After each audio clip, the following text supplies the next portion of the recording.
A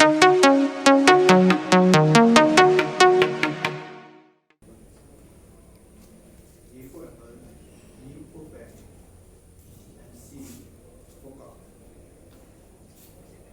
That's me when I was in grade 1. I couldn't even speak with an audible sound. And teachers always used to make fun out of me because my sound is inaudible. Toastmaster of the day and my fellow audience. When I was in grade 1, I was that backbench guy. I would always refuse to come front of the class because I was so shy. And my sound, nobody can hear. Maybe even I couldn't hear sometimes. Well, fast forward few years, and then came 2007. A cousin aunt told my mother about an English institute at my hometown.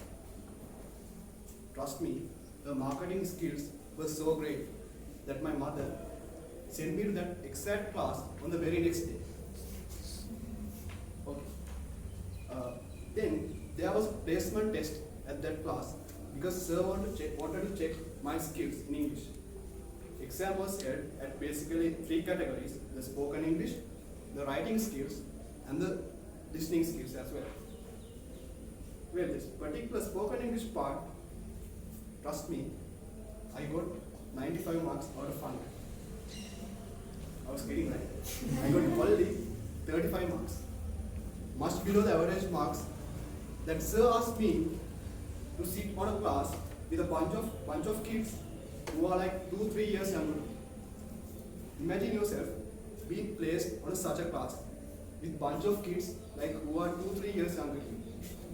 I was like pretty ashamed because I know that many people would make fun out of me as usually when I was in grade 1. But I had one simple hope of having a smile on my mother's face, and that's why I was at the class, because she's the one who wanted me to join this class. And on the very first day of that class, sir asked me to come in front of the class and deliver a speech. It's about myself, simply myself. And sir had no idea whatsoever how uncomfortable I am with coming in front of the class. And I came in front of the class, and I was standing like this, and all my body began trembling. I couldn't tell anything, and I was sweating so much. My clothes were wet with sweat. Seconds went by, and suddenly I could hear all those kids start giggling at me. And they all are 3-4 years younger than me. Imagine the situation.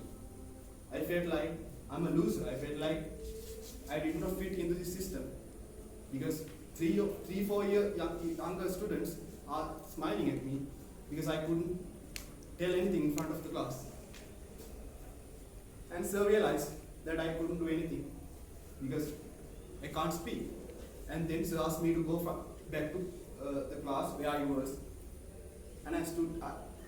Once I went there, I was like having this safety jacket, this literally safety jacket, covering myself and thinking to myself, I'm never going to do this again. And within my comfort zone, public is not a thing. I can't do that.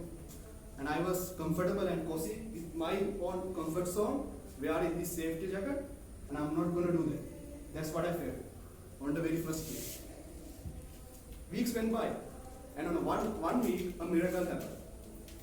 Sir asked me to prepare a scrapbook. Hope you all know what a scrapbook is. If you are a fan of Sherlock Holmes, he also used to prepare a scrapbook. And the very first thing that came into my mind when sir asked me to prepare a scrapbook was Sherlock Holmes.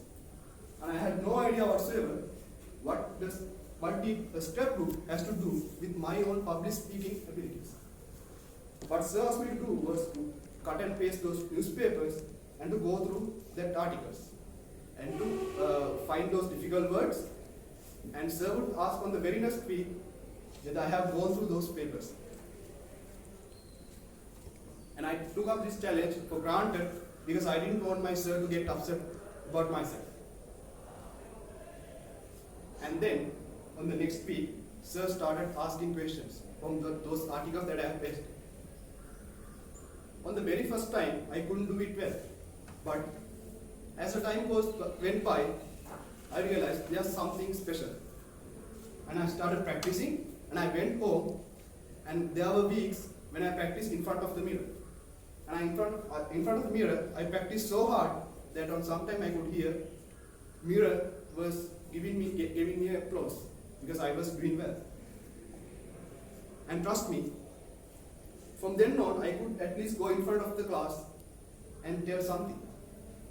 What I said was not excellent, or what I said was not professional, but still I could go front because I practiced.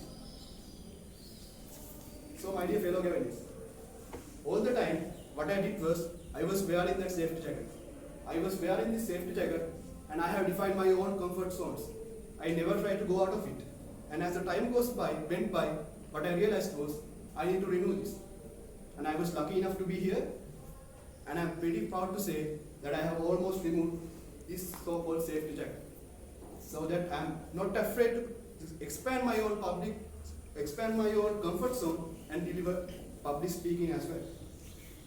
So what I'm telling you to my fellow Gavelians is that ask from yourself whether you have already wearing that safety jacket.